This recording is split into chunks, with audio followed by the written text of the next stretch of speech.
I'm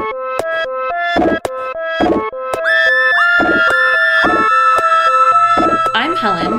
And I'm Liz. And we're sisters, Scientists. and lifelong X-Files fans. And this is We Want to Believe. Welcome, colleagues. Hi, everyone. I was in somebody else's X-Files episode, I think. What does that mean? It means I had a travel experience where I'm pretty sure that I was, like, not the main character, because nothing bad happened to me. Were you the monster? But weird... Were you like a cryptid? Yeah. Surprise. No, I think I was, like... someone you might see in an X-Files episode, and they're just going about their life and, like, mildly inconvenienced. Okay, yeah. So I went to Denver for a conference, and everyone, I think, is familiar with Lucifer. We've talked about. Oh, Lucifer, of course, yes. The demonic horse statue outside Denver Airport that killed its creator. So I was flying from Chicago to Denver for a conference, like I said. And we got on our plane from Chicago. It was me and a colleague of mine. And I was like almost asleep when they tell us that we're deplaning because the Denver airport lost power. Oh. And I was like, what? It lost power? And so I was, how did I not hear about power. that? God. Oh, you didn't? No. Oh, yeah, the Denver airport, the whole airport lost power. That's insane. So was it Lucifer who did it? Well, maybe. Yeah. I don't know. I was just reminding people of Lucifer's existence as a, So we had to deplane, and I was like already asleep. Oh, I love that. Yeah, nap. like when you're like, you barely even notice takeoff because you're already all dreamy and yeah. It's great. But I had to get up and get out of my seat, and like no one was in a hurry because what are you gonna do? Like we were just gonna wait at the airport, so it took forever to deplane. And then this is unrelated, but we weren't sure how long we were gonna have, and we were waiting for an update, and so I grabbed a cup of coffee, and I got a small, but the small was like 16 ounces or something ridiculous. That's a big coffee. And then I got back from getting the coffee, and Leslie, my colleague, was like, they said they're going to start boarding again. I was like, oh, okay. But now I'm annoyed because I want to take a nap, but now I have this big cup of coffee. And now you're holding a big coffee. Yes. Yeah, absolutely. And so I was like, still had taken Dramamine. That's what, that's what makes the nap so nice. Right. Yeah. And we get back on the plane, and I start dozing off, and I'm like, but I'm holding this cup of coffee. And then there's like a half awake part of my brain that goes, no, you know what? I've held little babies while I've slept. I bet I can hold this cup of coffee and take a nap. I'll just cradle it like a baby. And so, and I did it. That makes sense. Yeah. Why not? Yeah. I was like, if I can hold a baby and take a nap. And so I like got the coffee all comfy in my elbow. But anyway, so the power went out. That was weird. So we get back on the plane, and I've got my giant cup of coffee. And the guy sitting next to me takes out his laptop and is pulling stuff up. And I see like the login email, when you like on someone's enter, you know what I mean, right? Like you open up your laptop and it's like, oh, hello, Helen, put your password in, And it's an Air Force email address. It's like af.mil. And then he takes out from his wallet like an Air Force ID and puts it into his computer. Like physically into it? Yeah, like It's like an SD card or something. Whoa, I didn't know that was a thing. Yeah, and me neither. And then he like put it back. So this is part of the X-File, potentially. That I was, so the airport lost power. I'm sitting next to someone in the Air Force who like does something weird with his computer before we take off. And then I took my nap and cradled my coffee. And then had a lovely trip to Denver. Oh, good. And got to see our aunt. But then I'm on the way to the airport, or taking the train. On the way home? Yeah, on the way home. Yeah. And I see written in chalk on the side of a building, do not look at the goblin men. What? Yeah. And I was like, wait. Yeah, what? That was apparently, and so I have some information. So I looked up the phrase. Yes. And it's from the poem Goblin Market. It's an 1862 poem by Christina Rossetti. Yes. Oh, do you know her? I just learned about her. I know her because she's referenced in an episode of Brooklyn Nine-Nine when they're doing a polar Oh. plunge and Captain Holt wants to read the poem In the Bleak Midwinter by the poet Christina Rossetti. Yeah. So that is how I know who she is. That's awesome. She was an English writer, and she's related to someone. Oh, so okay. Her mother is Frances Polidori. Polidori, who's the sister of the Yes. Polidori who wrote the Vampire Story. Whoa! No kidding. Right. Yes. So that her mother is Frances Polidori, her who's the sister uncle of John is William Polidori. the Vampire Story writer. Yeah. Whoa! Cool. Yeah. And she wrote this poem, Goblin Market, and it's about these two sisters, one of whom is named Lizzie. Oh. The other's named Laura, but so yeah. Can't have everything. Yeah. And Laura is like intrigued by the strangeness of the goblins, and Lizzie is telling her like, no, don't look at the goblin men and don't. But that was written on some building in Denver. And so I was like, well, I think I'm in someone else's X-File. Yeah, I think you're right. Yeah. Laura's. Yeah. Laura's, yeah. Yeah. Whoa, that is an alarming thing to read. I don't know. Yes. Wow. Yeah. Okay. All right. Yeah. Well, so don't. Don't look at the goblin men. Yeah. Yeah. All right. If given the opportunity to look at them, Nope. don't. Okay. Yeah, and of course you're telling me that, Lizzie. Of course I am. Yeah. It's good advice. Yeah. So yeah. I so feel like this my is sort news. of like when I've told you, like, oh, don't read this horrible article, and then you go and you read it. So don't look at the Goblin Men, Helen. But it's so tempting. Okay. You're going to regret it if you look at the Yeah, Goblin that's Men. exactly what I do. I'm It's Laura, there. aren't I? Yeah, you would look at the I Goblin would look Men. at them, You yeah. would. Yeah. So that's Interesting stuff. my there. news. Nice. I like it. I have some news as Ooh. well. The first is an update. They have announced the other lead in the X-Files reboot that Ryan Coogler is doing. And Ooh. it is Himesh Patel. Himish? Apologies if Himesh, probably Himesh. I'm pronouncing it wrong. Okay. Himesh Patel, he was in, I don't know if you saw it, I didn't, but the movie Yesterday, where this guy wakes up in a world where the Beatles don't exist and everyone thinks he's a genius because he can do the music of the Beatles. Yes. It's that guy. Oh my gosh. Yeah, I've only seen part of that, but Zach and the kids both like that movie. Oh, good. So I know who that is. Yeah. I Oh, mean, I've cool. heard Oh good my things. gosh. He's British. He seems Yeah. cool. He has Mulder's birthday by coincidence. Really? Yeah, 10/13. So, Oh my gosh. Yeah. That's awesome. Yeah, so I mean, I'm excited about that. I think that's cool. They're not playing Mulder and Scully. They're playing original characters dealing with the X-Files. And I mean, I feel like I, so far, am I think, slightly more than cautiously optimistic. Yeah. Gillian Anderson has talked about how she's talked to Ryan Coogler about it and, like, heard about some of the scripts and says, like, this could be really fucking cool in her Cool. words. So, Oh my gosh. I feel like, I love it. That's Like, exciting. yeah. The other thing I have to bring up, I'm sorry, I bring it up so much, but I really am excited about it, is the Monty Hall problem. You're excited about it? Yes. You have new information? I have found a way. You know how, like, the dress, the gold and white, Yeah, or the yeah. blue and black dress. You know how, like, once you see it a certain way, all of a sudden it could, like, sometimes it could just shift, and then you're like, now it's this color, and it's stuck in that color. I feel like I had that happen with the Monty Hall problem, and now I get it. Not just mathematically, but instinctively. Oh, interesting. Yeah.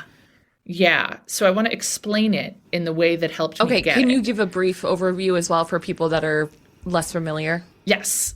Yes, of course. Who haven't the Monty Hall problem. spent hours on, like, I don't know, was it Mother's Day? What was it? It was some I think it was Mother's Day. Yeah. going through different scenarios. Yes, and I think you might have been doing you were doing some stat Yeah. stuff that I was not involved in, but we also were just trying to run it over and Yeah, over. yeah. And I think I was doing that wrong. Oh, really? And that's why we weren't getting correct results. Oh, tell me. I think I forgot to show the goat to the children.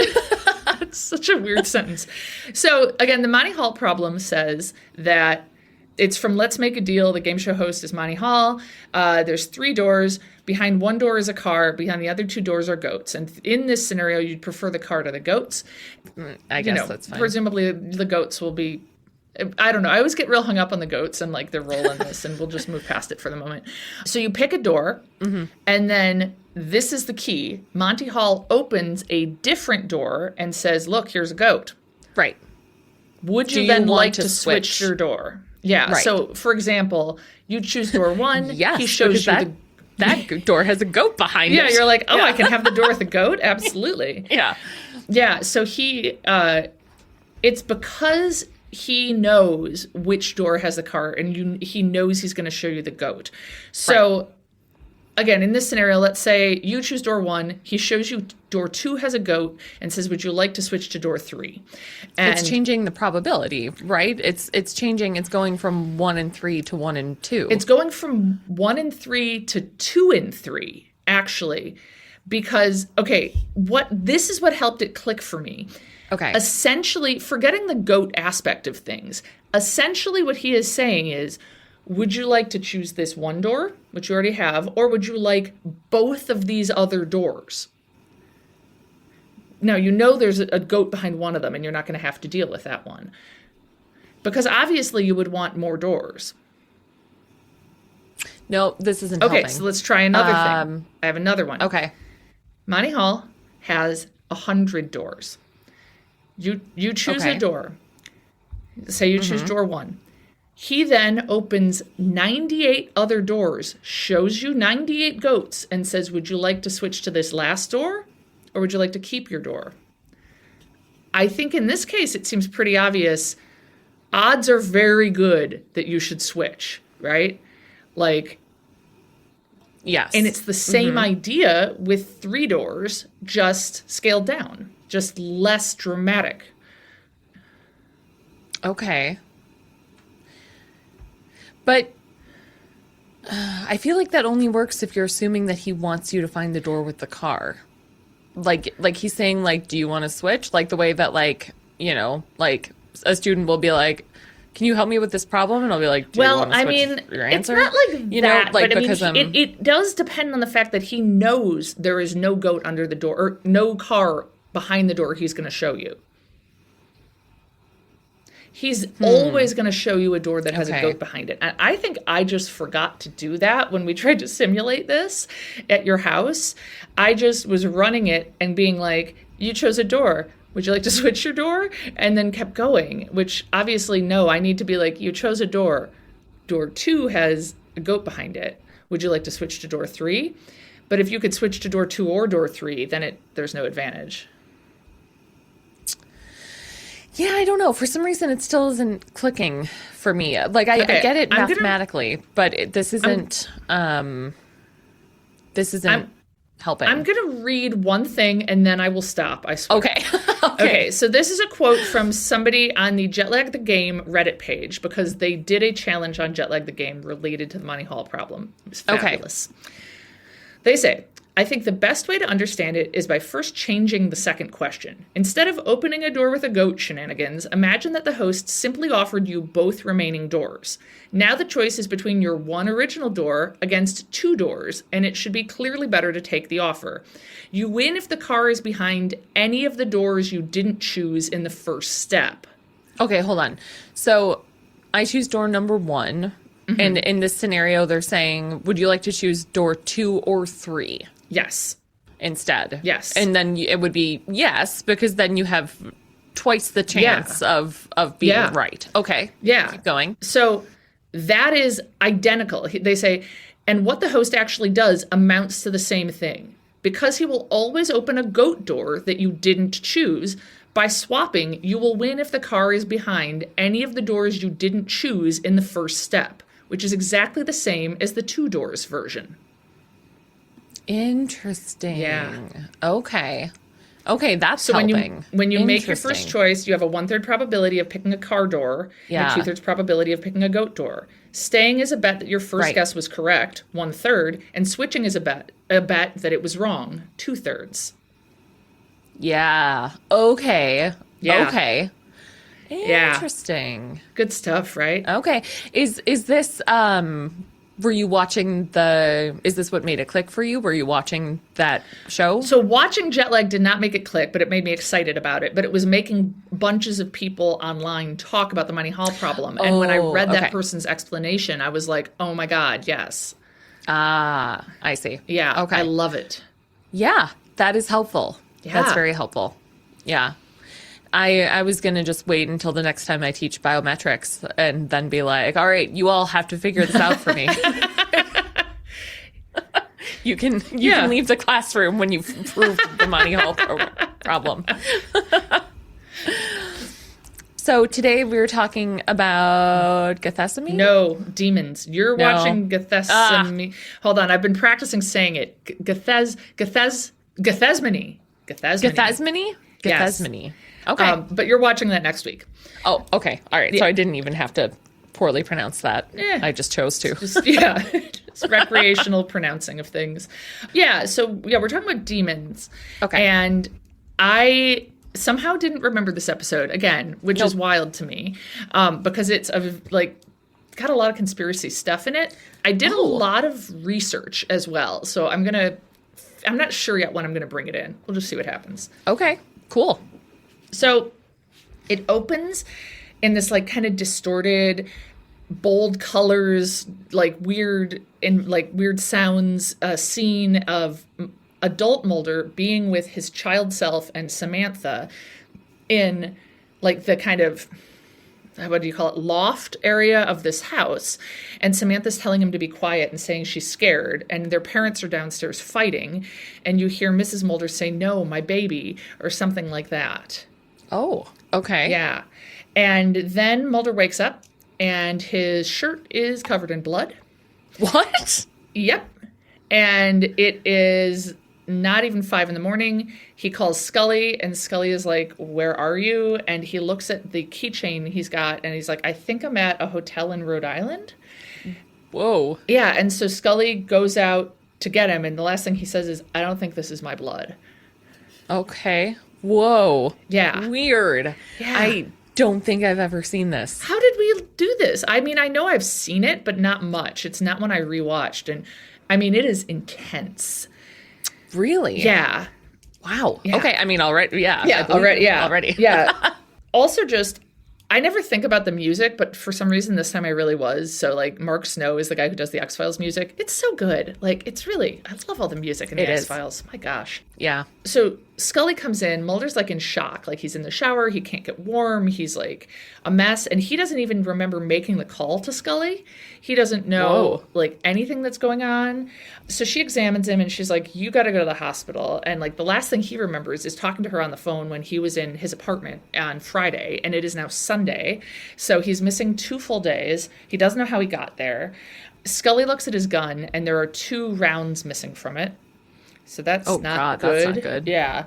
And she's like, "You got to go to the hospital," like, which is her whole refrain throughout this whole episode, which I thought was very valid. I mean, this is like the most Mulder is ignoring obvious situations where he should go to the hospital episode ever, if you will. Jeez. Man. So he wants to figure out what's going on. And so he has a keychain, not the hotel key, but with the car key on it, and it says Amy. And there's a car in the parking lot where the steering wheel is covered in blood. And then the keys work. And so it's like, okay, he probably drove that here. They look up. Oh, yes. I'm sorry. Please. I just have to interrupt. Please. Because it reminded me, I just finished the book, Everyone in My Family Has Killed Someone. And thought it was fantastic. Yes. That just little bit reminded me of it. Yeah. So another reminder to people who have not read the book to read it and telling you that I have now finished it. Yeah, isn't it disturbing, but like really good? And like, yeah, it was. I didn't find it super disturbing. I thought it was a little funny. Oh yeah, like, it is definitely funny. Yeah, okay. Like, I love. There's this line where he's talking about somebody who is involved in MLMs, and he's like, "I don't want to call it anything particular, but let's just say the Egyptians built them," or something like that. Yeah. Like, yeah. Oh yeah, I thought it was funny, but like gruesome. Maybe that's what I mean. Yeah, a little bit. Yeah, it was really good though. So good. I mean, like, really, really I good. read so many of those books, and I did not see the twist, but I thought it was earned. Like, I felt like Yes, was really good. same. And there's another one, Everyone on This Train is a Suspect, that I enjoyed. And Oh, same author? yeah, Oh, it's about cool. Ernest Okay. Cunningham. It's about the same character. Oh, Yeah. awesome. Oh, cool. And then, oh my God, I forgot. I have it. There's a third one that just came out a week ago that I haven't read yet, but I bought it. Oh. Yeah. Ooh. Yeah. Oh, that's exciting. The like very, very end twist, if you know what I'm talking about, I was like very not prepared Yeah. for. Right? It was very Yeah. exciting. Yeah. I Yes. was like, yeah. how did I not see this? Like, but also I had Yeah. no chance. I was not close at all to seeing it. Yeah. No. Nope. Yeah. I take my advice in these books from Dwight yeah. Schrute It from The always Office, where he works. said that it's always the person you Yes, most medium exactly. expect. And so I was like, well, who do I most medium suspect? And it was, and I won't say more, but yeah, okay. Yeah. Were you right? Was it the person you most medium suspected? No, I didn't see it coming. Oh, okay, gotcha. No, so Gotcha. Yeah. It was not. Yeah, no, generally that works. Yeah. Yeah. It's, it's never the person you most suspect because obviously it's not them. And it's never the person you least suspect because any idiot would suspect them. It's the person you most medium suspect. Yeah. Yeah. Okay, but Mulder's steering wheel, or no, some car that he has the keys to, steering wheel's Yeah. covered in blood. Got it. Yeah. And so the car belongs to David Cassandra, which suddenly made me go, wait, Cassandra? Wasn't there a character named Cassandra later in the series? Oh, yeah. Yeah, there was, but it's not these people. Oh, okay. But I'd forgotten. Yeah. We see a brief flash of like a younger guy cutting his face out of a bunch of photos, his own face, and a little bit of blood drips from his head. And that's unsettling. Mm-hmm. And then, okay, next scene. Mulder and Scully go to David Cassandra's house, and a woman answers, and Mulder kind of takes a chance and goes, is Amy here? Are you Amy? Or something. And she goes, no, Amy's not home. I'm the housekeeper. David and Amy are out of town. And they look inside, and Mulder's like, oh, that painting back there. There's a painting of a house. And Mulder's like, I recognize that. And the housekeeper's like, oh, well, yeah, Amy painted that. Like, that's the house she grew up in. It's in, I'm going to say Quanticook, something like that. Oh, huh. It's I feel in Rhode we've heard Island. of It's that. like a little vacation town or something. I guess the Mulders had a summer home there. Okay, yeah, that's Yeah. familiar. Yeah. And so Amy they get to go inside and see that she has done painting after painting after painting of the same house. Oh, that's creepy. Yes, that's what they think. It is all she paints. And so I'm going to break away from the narrative of the episode to tell you that the inspiration for this episode, it was written by R.W. Goodwin, who is an executive producer, but he got this idea in part from reading an essay of Oliver Sacks's in this 1995 book called An Anthropologist on Mars.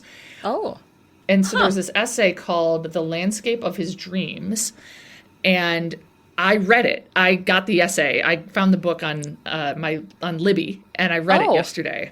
oh, wow. It is about. Oh, sorry. Go Oliver ahead. Sacks is the one who wrote The Man Who Mistook His Wife for a Hat or something like Yeah, that, right? yeah. Okay. Yeah, he's I like a don't think I've ever read that. neuroscientist. I hadn't either. Yeah.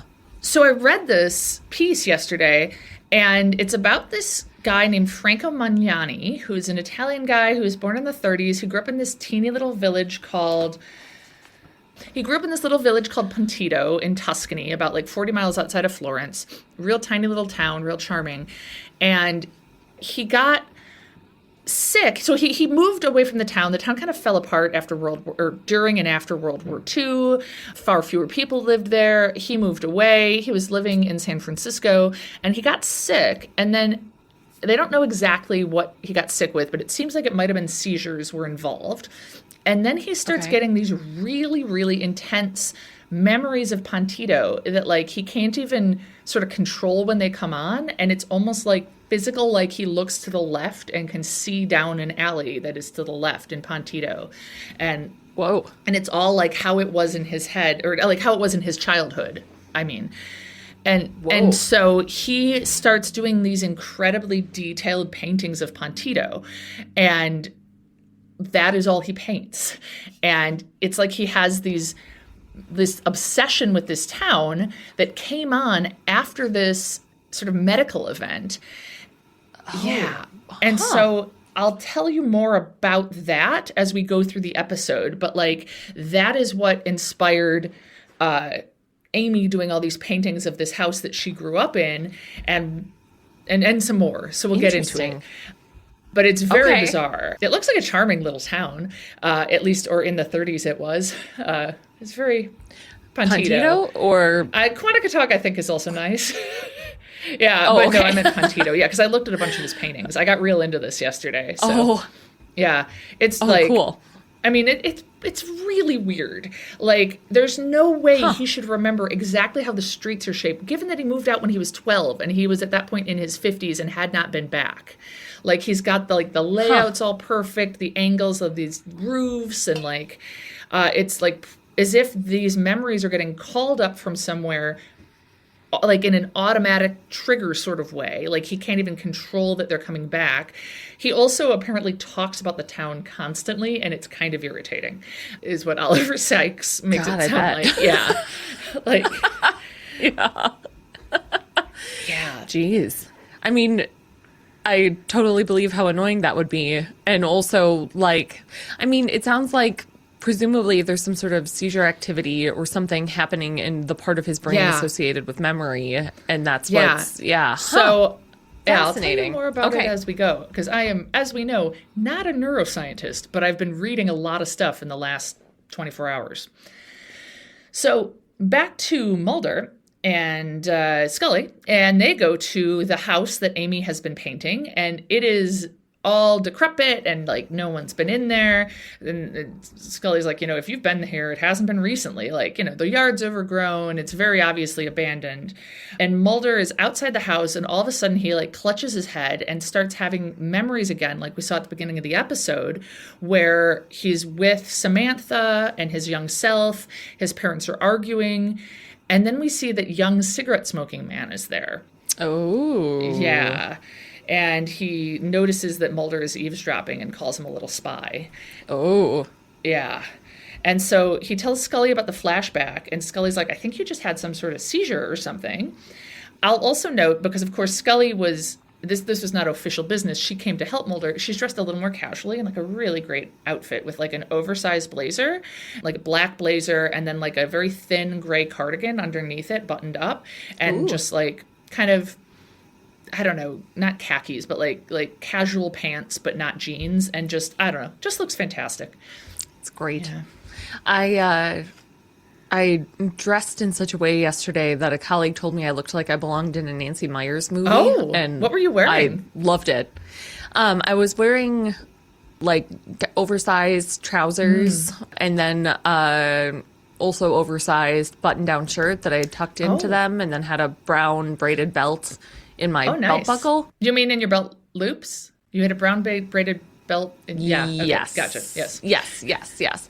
And That sounds delightful. So now I like kind of want to like dress more like I Diane mean, Keaton. shouldn't we all? We all Yeah. should. Yes. Yeah. Yeah. I'm wearing oversized jeans today, but I think I just look like someone who accidentally, I don't know, maybe has memories of her youth in the 90s that came on too strong while getting dressed. Yeah.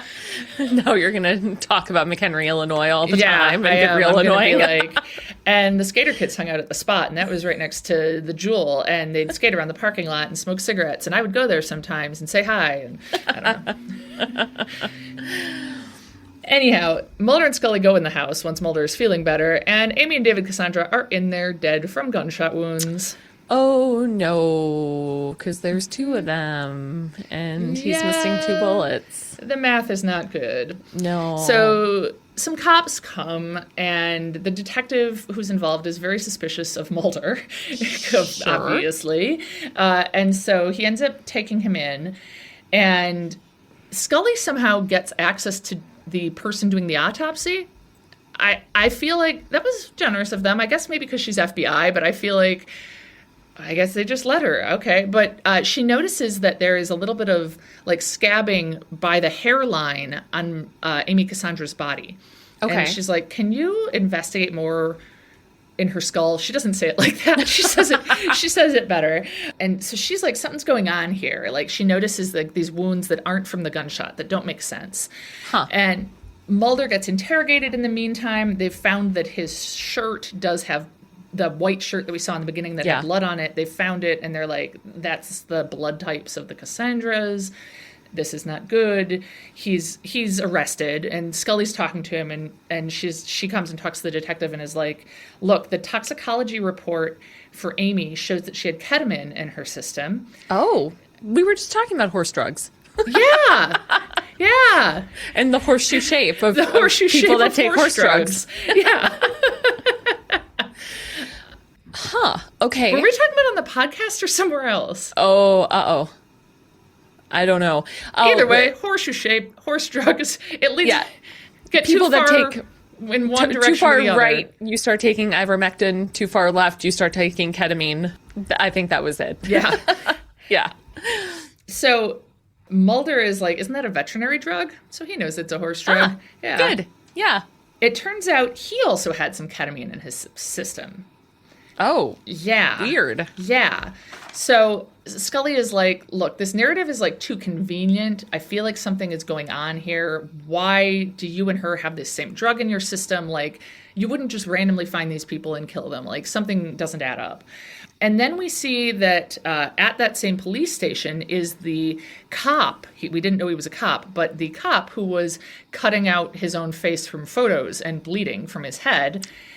Well, that's not good. Yeah, and I should have done a trigger warning sooner. Trigger warning for suicide. You just skip forward 15 seconds. The cop kills himself. They don't show it, but you hear it. Yeah, because he's like kind of gone out of his head in some way. Oh, man. Yeah. Okay.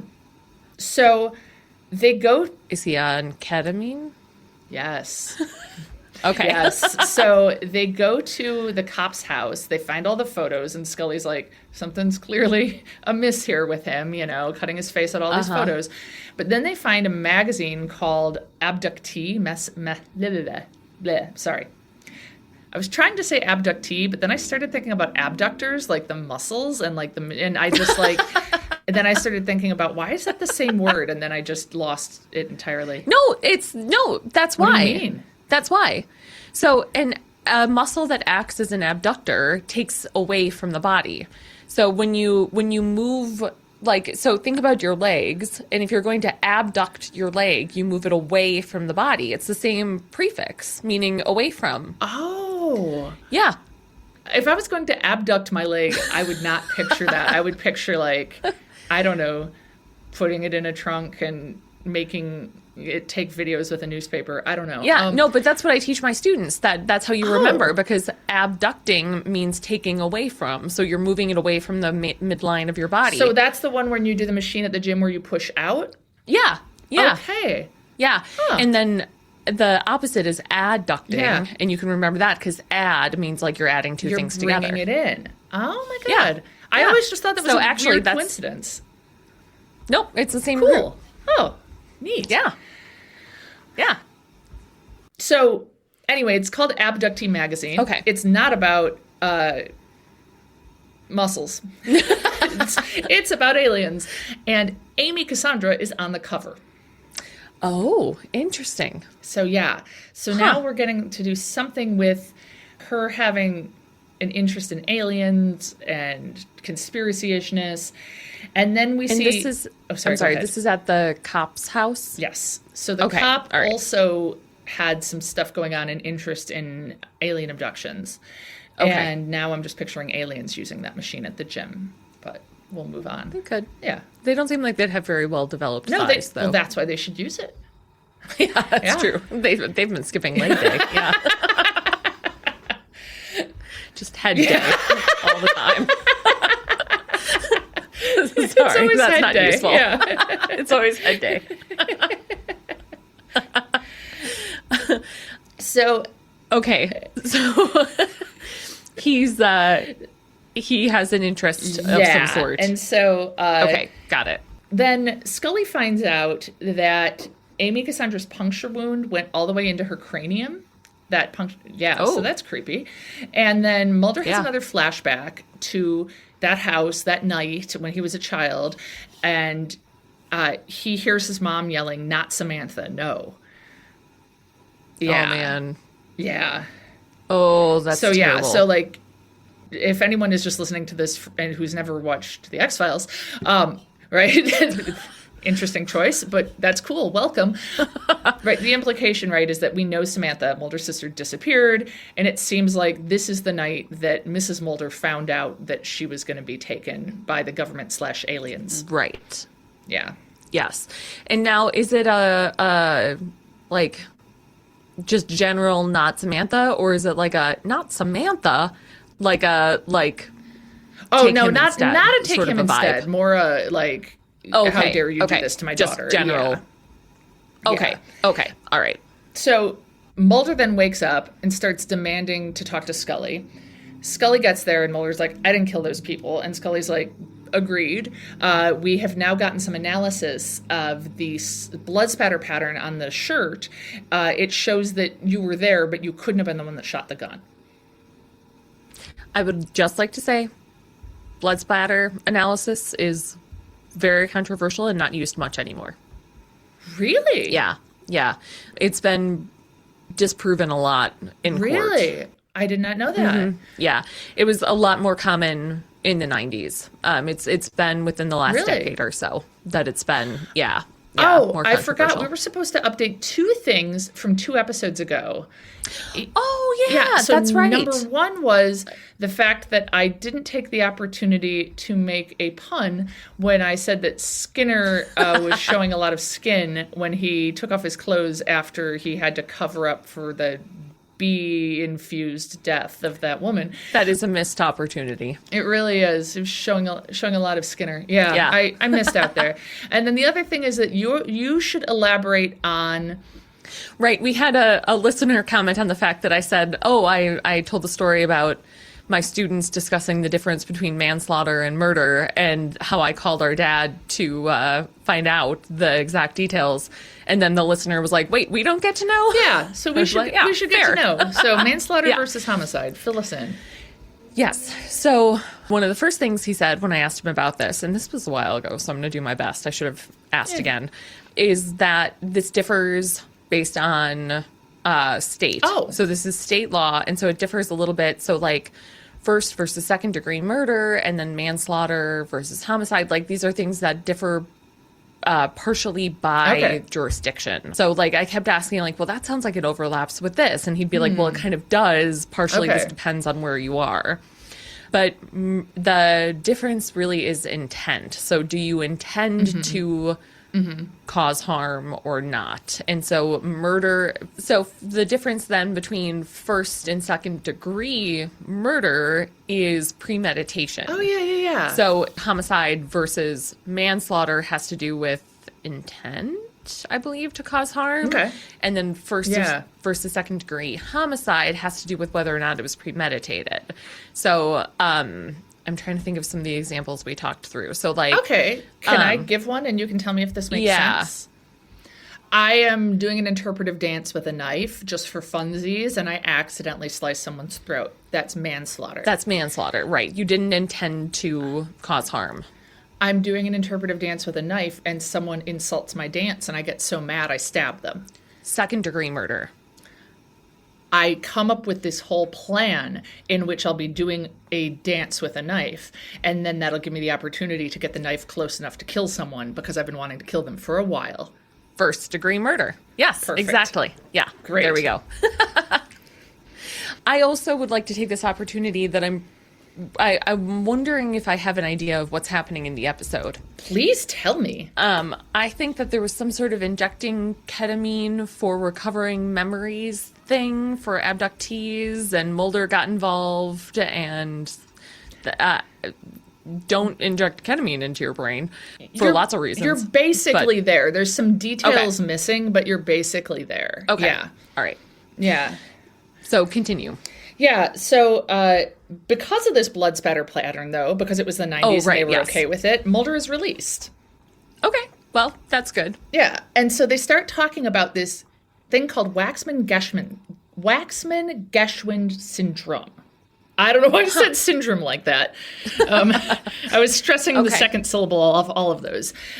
Nowadays, it seems to just get shortened to Geschwin syndrome, so we're just cutting out Mr. Waxman. I don't know.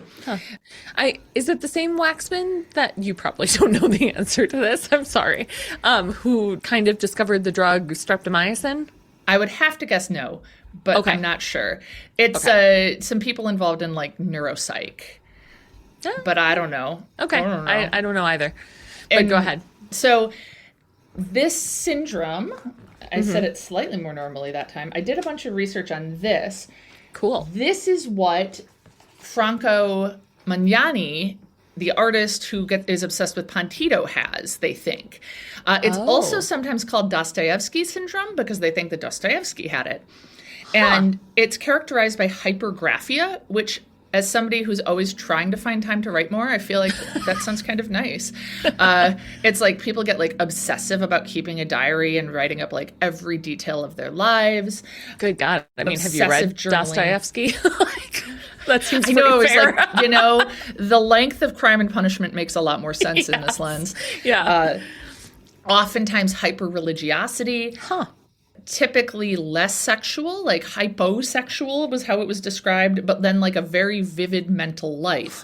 And so you're like, these are a bunch of traits, like it's weird, but they're associated with people who have temporal lobe epilepsy. Interesting. And obviously not everybody who has that type of epilepsy has this. Right, yeah. But people who have this tend to have that type of epilepsy. Mostly tend to have that type of epilepsy, although I was looking at a 2021 paper that says we should really rethink Geschwin syndrome and see it as maybe separate from epilepsy as its own thing. So, yeah, it's like this weird disorder where you're kind of fixated on the past or one thing, and you get these incredibly vivid memories and like have to like produce stuff constantly, whether it's writing or art. Okay, that's interesting. Yeah. So that's what Franco Magnani has or had. And I took some notes. I was just so excited that the library had it. Okay, so like I said, the writer of this episode was inspired by this essay of Oliver Sacks's. And when I read these descriptions of how Franco Magnani experiences his memories and how Mulder was experiencing them in this episode, I think it makes sense. Like they say, there was images that darted suddenly into his mind, images of great personal resonance and intensity, sharp with pleasure or pain. They were involuntary and sudden, flash-like and imperative, almost hallucinatory. Cool. Yeah. And so they're like not exactly sure what caused it. It has something to do with like epileptic activity in the temporal lobes of the brain, they think, but they're, trying to figure it out. He didn't really want to go back to Pantito because it was like he knew it wouldn't look the way it did in his memories, but he eventually did, and like people were like excited to receive him. And Oliver Sacks talked with him about this and heard about this. This was in the 80s, by the way. And the book came out in 95, and this episode came out in 97. So it must have been like, he read it, knew, and was like, cool, I want to write an episode about this. Cool. And I guess it was very weird for him. Like, it was nice to be in Pantito, and people like received him very happily and everything.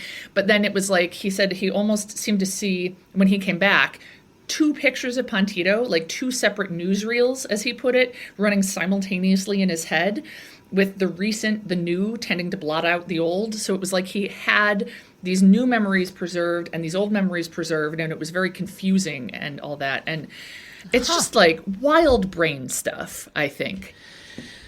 Yeah, this is like, I find so interesting, but not but it does it freak you out? Yeah, like this is the way that I like to learn about it. I don't think I would ever want to be a neuroscientist. That is not my area of biology, and I'm happy that way. Yeah, it's really freaky. Yeah, it's fascinating, but I don't know. I mean, the brain is just wild, and there's so much we don't know. Yeah. And cool. I started reading this other essay about this guy who joined the Hare Krishnas and got a brain tumor that they didn't get treated because they thought, he's just becoming more mystical and more at peace. But it changed his memories. Like he didn't really have memories, not just like, because the brain tumor started, I think they said mid-70s, but it kind of intruded on his memories back until the late 60s.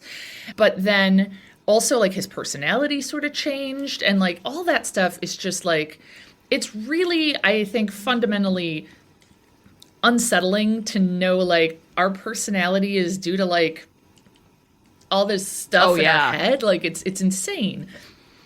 Yeah.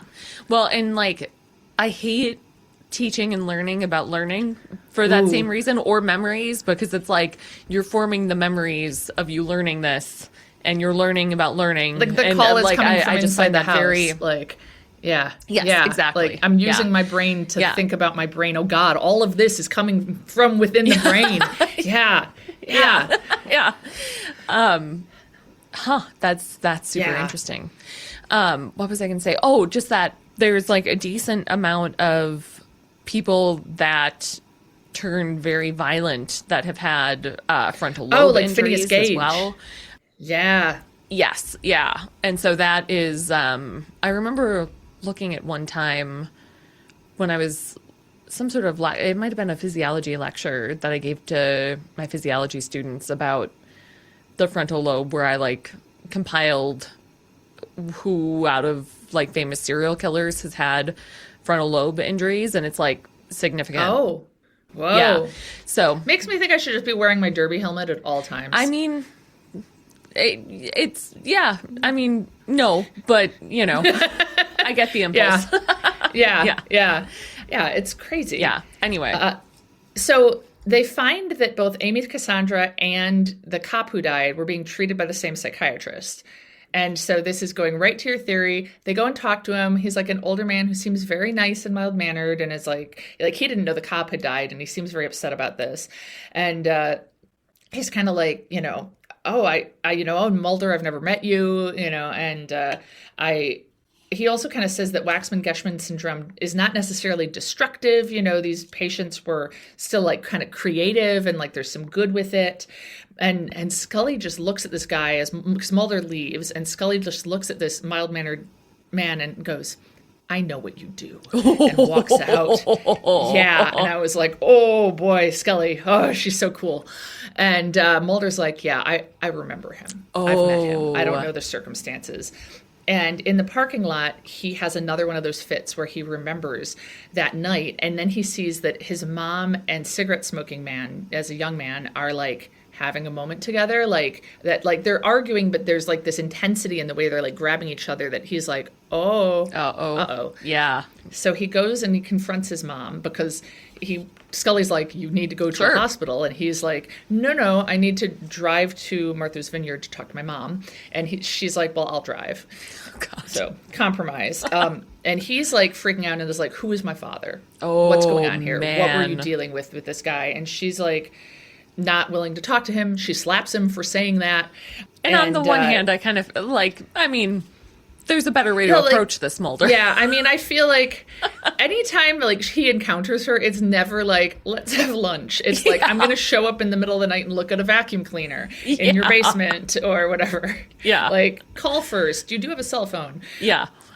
But I also honestly didn't quite get how he made that jump to like cigarette smoking man being his dad. That like, right. even They if they were had having an affair. Yes. Yeah. Or even like, why is it an affair necessarily? It seems like, okay, there's something between them, but I wasn't even sure we should assume affair. So now we did see those pictures of them together at some point. So like maybe this is building on that as well. Right.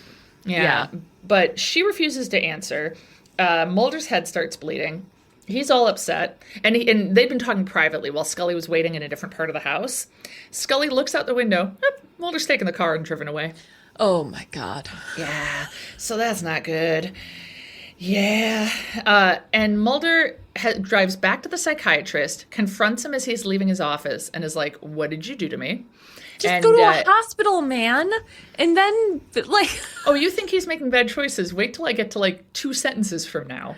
Oh, no. Okay. The psychiatrist is like, I didn't do anything wrong, And Mulder's like, you put a hole in my head. Because Mulder is also bleeding from his head. And Mulder goes, finish the job. We're going to go back in. We're going to do more treatment. Oh my God. Yeah. Mulder. So now he's clearly not at his best. Like, stuff is happening. He gives Mulder ketamine, but then he also is going to like drill into his head. And okay, so these are not the same. So I was thinking that he was like injecting ketamine into the people's brains. This is like it's a two-step process that involves injecting ketamine and then drilling into the brain for other reasons. That's almost better to me scientifically, because I was like, that seems like such a terrible idea. How is anyone justifying this? This also seems like a terrible idea. I don't know. For some reason, it seems like So slightly. The idea that the know. writer had was like, let's come up with a way that someone is using ketamine and other techniques to induce Geschwin syndrome in people so that they can recover memories. Where's the hole in the head? I guess it was like asking. a little thing by the hairline that was just like a little spot. Can you make a needle sharp enough to go through the skull? Yeah. But well, Really? Yeah. I mean, personally, or Can you, Helen, craft me a needle that will go through a skull? That's what's implied, yeah, is that he is getting shots through the skull. but of what? Drill? A drill goes into the skull. Oh, yeah, because he has a drill, actually. It's not just a needle. So I take that back. There's a little okay. tiny drill. Sorry. Okay, that makes more sense. Like, I mean, it depends on the part of the skull too. So, I mean, like, if they really would, like, an ordinary needle could not go through the skull. No. Especially not like Right, that would part of snap it. off Like, or so, like, something. if you're going through the sinuses, like, sometimes we've talked about this, they could do, like, pituitary surgery going through your nose. Oh, okay. But if you're Yeah. going through, like, the cranium, no. You need, like, a special diamond skull needle. Well, or drill. Yeah. Yeah. Yeah. fair. Okay. Okay. That makes more sense. Yeah, so Mulder puts on like sci-fi goggles and like I don't know, they're like silver to like cover his eyes, and he's strapped down. And then we see flashes of memories again. I don't see anything new Okay. in these memories. It looks like the same upsetting fight scene, whatever.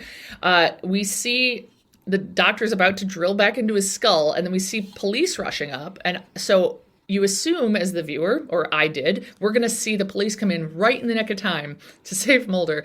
But no, the police come in, and the doctor is taking off his gloves and is like, he left. Oh, no. So he did the skull thing, I guess. And so then Scully, sorry, this is the name of the episode. The doctor says he said he was going to exorcise his demons. Oh, So no. he goes to this vacation home in Quanakatog where all this happened. Scully finds him there, and he's like, it's all falling into place. And he's very upset, and he has a gun. And Scully's like, you don't even know that these memories are real. You were given a powerful hallucinogen. Yep. Which is important. I did also a bunch of research about ketamine therapy in the last 24 hours, and I have a lot to say Interesting. about that too. Oh, fascinating. Yes. Okay, because I was going to give some information. But I if would you have love more to hear information- what you've got, because I don't understand it from like a biological perspective. I Okay. read more about it as like a social phenomenon and some bad things that have happened. Yeah.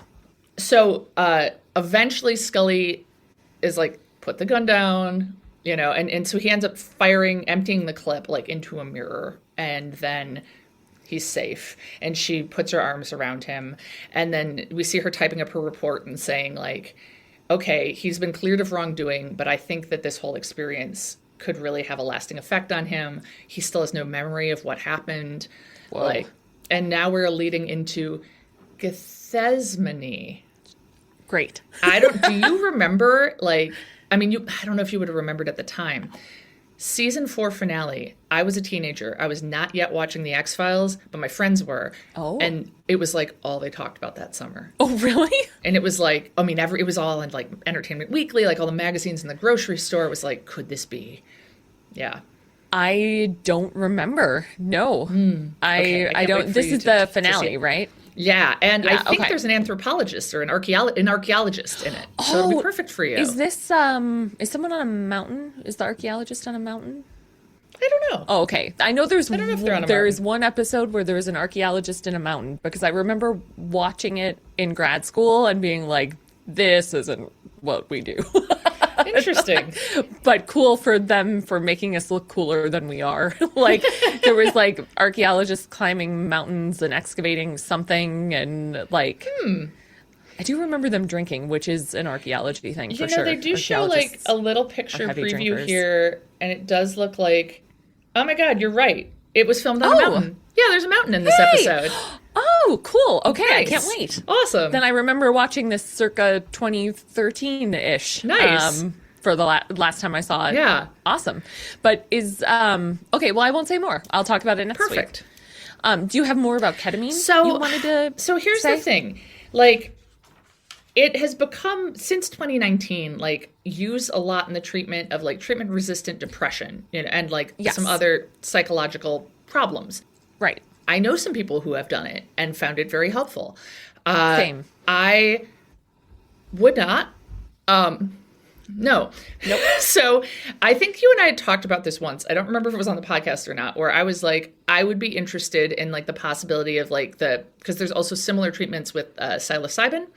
Right. And I'm like, that intrigues me. Like, would I do it? Probably not, but I don't know. Like, I would want to look into that and learn more about it as there's more science. And you were like, nope, no Yeah. to all of that. Yeah.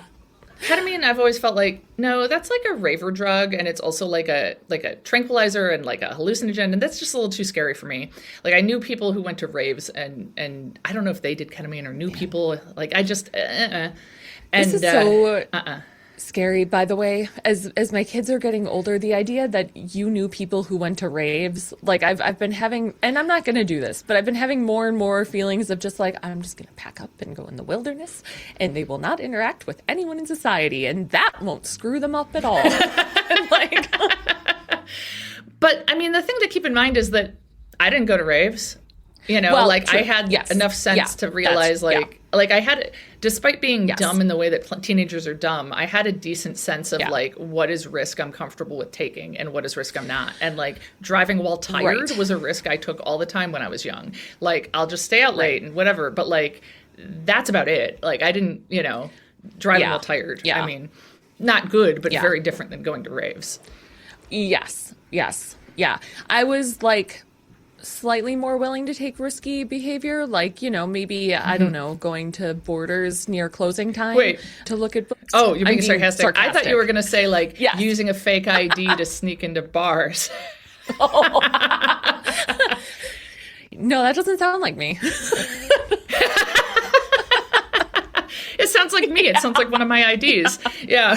I still will never get over being told that, no, you didn't graduate in 1999. And me I'm being so like, mad about that too. me being like, yes, I did. Yeah. She did. It's because I'm young for my age. They wanted you to say Yeah. 2000, but that Yes. makes me mad because I didn't. I graduated I in know. 99, but I should have And I helped stormed do up and been that. like, hey, dude, Yeah. she's right. I did. Yeah. I think you were at home. Yeah. Oh, okay. Because Yeah, I know at our sometimes apartment. like you would go in first and then I'd go in later with my state Yeah. ID. No, I Yeah. think I was just with my friends this Gotcha. night. Yeah. Yeah. Anyway. Yeah. I was talking to a colleague real quick. He Yeah. also went to school in Madison at the same time as me. We graduated at the same time. Oh. And he was telling stories about getting thrown out of two different bars for wearing the same Carhartt jacket. What? That he once tried to go to Madison Avenue. Oh, I remember that Mad club. Ave? Yeah. Yeah. And they wouldn't let him in because he was wearing a Carhartt, and they thought it was like not fancy enough. Oh my God. Yeah. But then, like years later, he was wearing the same jacket and trying to get into one of the gay bars, and they were like, "We don't want trouble here, buddy." And he was like, "No, I'm gay." Oh my God. Whoa. Yeah. Who knew Carhartt jackets were so controversial? Wow. I know. Anyway, ketamine. Yeah. No, thank you. So yeah. So in 2019, there was like a patent out for a treatment with ketamine for treatment-resistant depression, where you take it in clinic and are observed where you take Yes, it. Bravado. Oh, okay. There's been all these commercials. For it I didn't lately. know. Wait, it's called Yeah. Bravado? Yeah. Like No, Spravato. I had pulled it up because I was Yeah, Okay. I was curious. It's like a nasal spray. Oh, I yeah, think. yeah, that's right. Yeah, I've been watching a lot of TV After lately. that, It's it sort of sprang up because like it's all off-label use. Because like when I got my partial knee replacement, Yes. as I was coming out of it, I heard them mention ketamine, and I also heard them mention fentanyl. And I was going, what did you give me? Is this okay?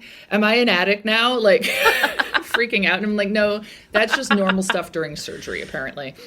Right. I did not become that's addicted to fentanyl normal use of it. from my partial knee replacement. Good. Yeah, but you know, that's the on-label use right. for it, but you can use That's it what it's- off-label yes. in these other ways. And it turns out, which I never really thought about, that any doctor can prescribe things off-label, unless, like, for the most part. And so there are right. a bunch of clinics, like over 500, I think, that have sprang up that are online businesses that will send you the ketamine God. and you take it at home. No. Oh, that's such a Yes. bad idea. That's Yes. such a bad idea, right? Yes. Like that, And yeah. I have read some Oh. very disturbing stories about certain things that happened. And I kind of think I should just leave it at that. Well, Oh, we God. know I'm going to go You, read because you look at the 'Cause I'm goblin Laura. men. Don't look at the goblin men, Helen. It's very, the goblin men are very disturbing.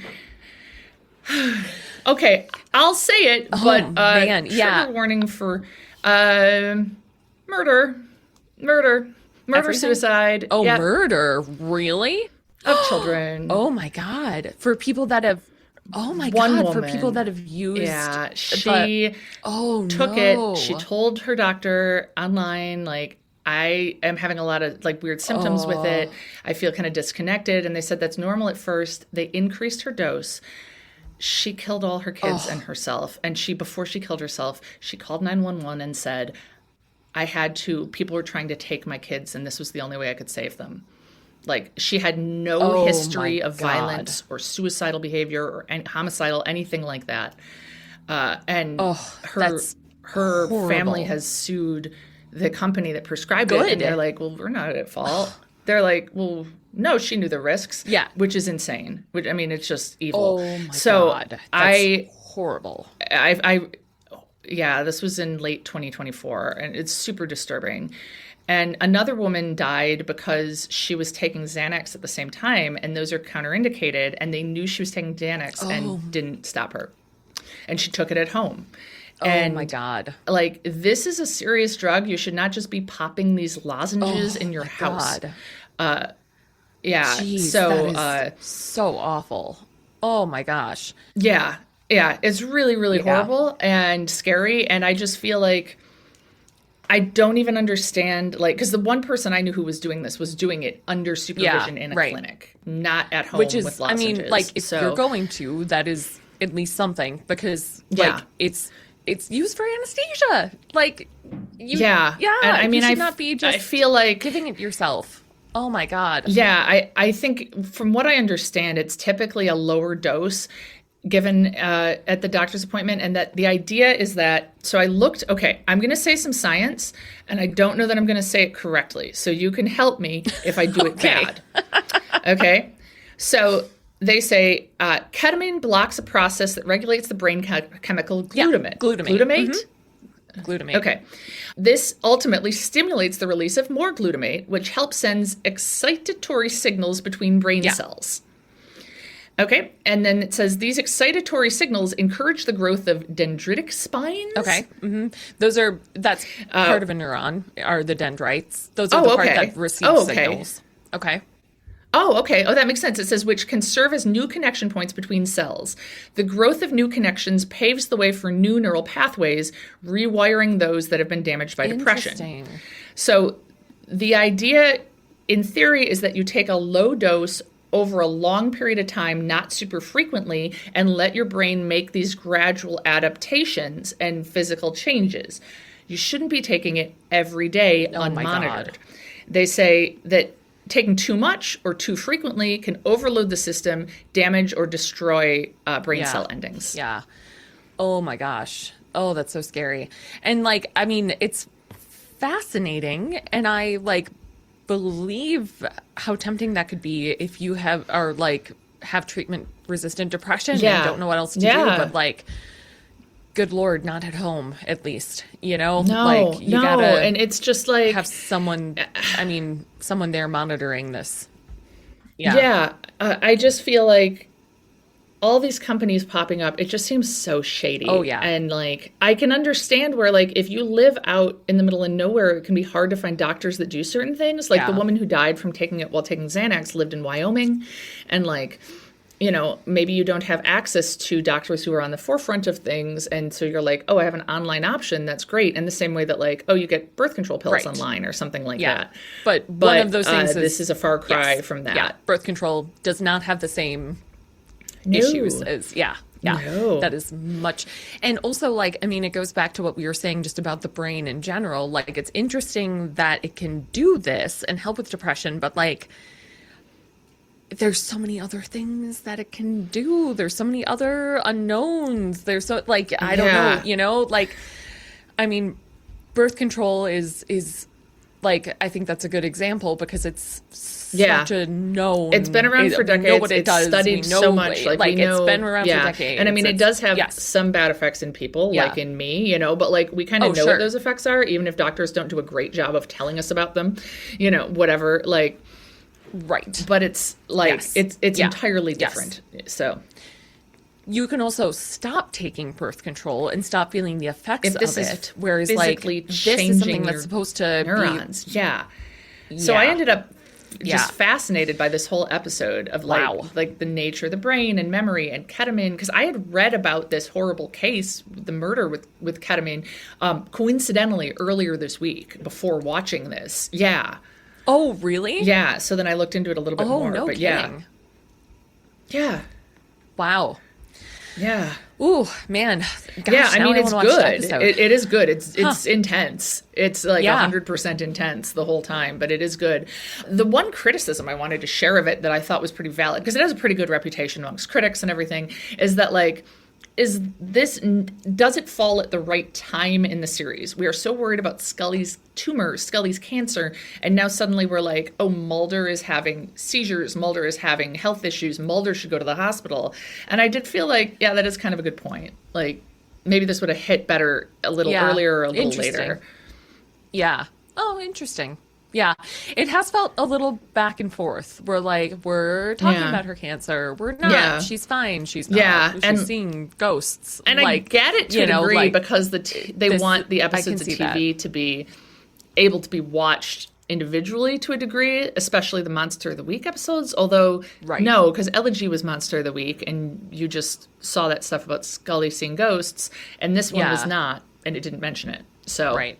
So I take that back. Yeah, I don't know. I don't know their logic about it, but it is weird. Yeah. Huh. All right. Well, archaeologists. Archaeologists on a mountain. Can't wait. Being cool. Love it. And get ready for the ending and picture being an obsessed teenager waiting 3 months to find out what happens. I will do my best. Okay. And then, listeners, we are not going to stop at the end of season 4. We've got more for you this season. Before we take our summer break. Yeah, because we're academics. We take a summer break. So we are going to watch The Springfield Files, which is the Simpsons episode that came out during X-Files season 4. And it's got Mulder and Scully in it. And then we're going to start season 5, have a few episodes of that. X-Files season 5 in our season 4. And then, of course, we have our interview with Susan Blomert, who played Mrs. Paddock. And I'm so excited about that. I'm going to make her a little certificate for winning our Villains Bracket Tournament. Oh, that's a great idea. I liked the idea of, like, mailing her a trophy, but I also feel like I don't know that I want to ask her for her address. I feel like she's already being like, I'm willing to talk to you, and I think that's really lovely of her, and I don't want to push it by being like, where can I mail you a weird little trophy I've created? I think a certificate is a great idea. Yeah. Perfect. All right. Well, until next time, everyone. Bye. Bye. We Want to Believe is hosted by Helen Werner and Liz Holden. It's produced by Zach Werner. The We Want to Believe theme music was created and recorded by Zach Werner. Find us at wewanttoBelievePod.com, on Instagram at wewanttoBelievePod, or send us an email at wewanttoBelievePod@gmail.com.